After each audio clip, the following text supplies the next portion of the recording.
દિયોદર શ્રી સરસ્વતી વિદ્યાવિહાર શિવનગર શાળાના પ્રાંગણમાં દિયોદર તાલુકાના પ્રજાપતિ સમાજના યુવા સંગઠનની રચના કરવામાં આવી। છેલ્લા કેટલાય વર્ષોથી દિયોદર શહેરમાં અલગ અલગ જિલ્લાઓ, તાલુકાઓ અને રાજ્યના પ્રજાપતિ સમાજના બંધુઓ દ્વારા દિયોદર શ્રી સરસ્વતી વિદ્યાવિહાર શિવનગર પ્રાથમિક શાળાના પ્રાંગણમાં યુવા સંગઠનની મીટિંગ બેઠક યોજાઈ હતી, જેમાં સમાજના યુવાઓ દ્વારા આવનારા સમયમાં સમાજમાં શિક્ષણનો વ્યાપ વધે તથા સમાજના બાળકો સરકારી અને ખાનગી સંસ્થાઓમાં નોકરી રોજગારી મળી રહે તે હેતુથી પ્રજાપતિ સમાજના યુવાનો દ્વારા એક યુવા સંગઠનની રચના કરી યુવા સંગઠનના હોદ્દેદારોની વરણી કરવામાં આવી હતી, જેમાં સંગઠન દ્વારા પ્રજાપતિ સમાજના શિક્ષણના પાયાના પ્રશ્નો સાથે શાળા, કોલેજ અને સરકારી નોકરી અને રોજગારી સમાજના યુવાનો અને બાળકોને મળી રહે તે માટેની જાગૃતિ દિયોદર તાલુકામાં વસતા તમામ પ્રજાપતિ સમાજના યુવાનો દ્વારા એક નવી પહેલ દ્વારા સલાહ સૂચન આયોજન કરી આવનારા સમયમાં સમાજના બાળકો, વિદ્યાર્થીઓને પ્રોત્સાહન માર્ગદર્શન દ્વારા કેરિયર બનાવી શકે તેમાં સમાજના અગ્રણી અને શૈક્ષણિક સંકુલના ટ્રસ્ટી નરેશભાઈ પ્રજાપતિ, દિયોદર તાલુકા પંચાયતના પૂર્વ તલાટી, સંગઠન પ્રમુખ જયંતિભાઈ પ્રજાપતિ,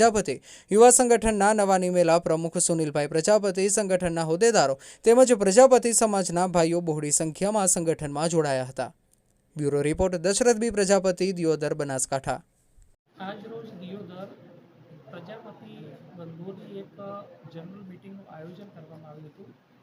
આ જે પ્રજાપતિ યુવા સંગઠનનું કાર્ય હેતુ સમાજ ઉપયોગી, શિક્ષણ ઉપયોગી એવા કાર્ય કરવું અને આ જે સંગઠન બન્યું એના પ્રમુખ, મંત્રી, ખજાનચી, સલાહકાર સમિતિ અને કમિટી મેમ્બરોની વરણી કરવામાં આવી અને આ જે સંગઠન રહ્યું એ હવે પછી સમાજના ઉત્કર્ષ માટે અને ફ્યુચરની અંદર જે શૈક્ષણિક લગતા, સામાજિક લગતા કાર્યક્રમો કરશે એવી દરેક જે આ સમાજ વતી હું દરેકને શુભેચ્છાઓ પાઠવું છું। ખૂબ ખૂબ ધન્યવાદ।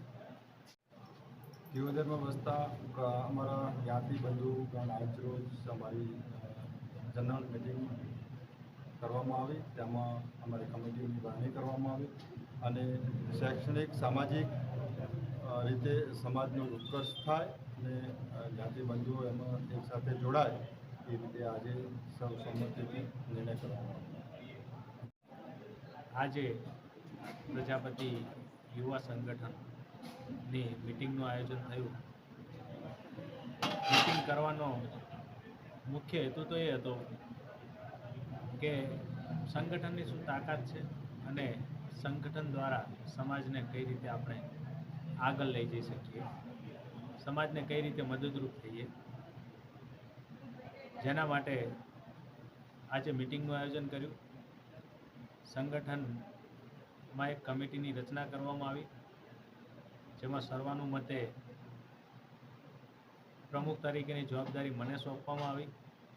મંત્રી તરીકે રસિકભાઈ પ્રજાપતિ, ખજાનચી તરીકે અલ્પેશભાઈ પ્રજાપતિ સાહેબશ્રી અને સલાહકાર સમિતિમાં નરેશભાઈ પ્રજાપતિ, ગોરધનભાઈ પ્રજાપતિ અને કમિટીના સભ્યોની વરણી કરવામાં આવી।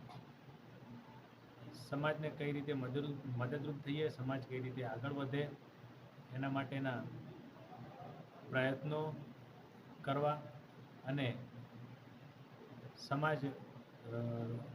સમાજને એક નવી દિશા તરફ આગળ વધારવા માટેના પ્રયત્નો।